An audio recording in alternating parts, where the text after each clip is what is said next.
na yung pag-harvest ko dyan. Tapos, pinapakain sila. Yan.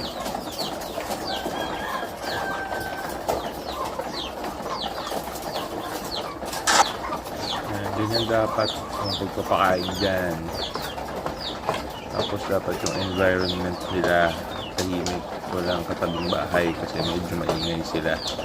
So na-stress kapag maraming tao. Ayan yung magpapakain natin, si Alexa. Alright.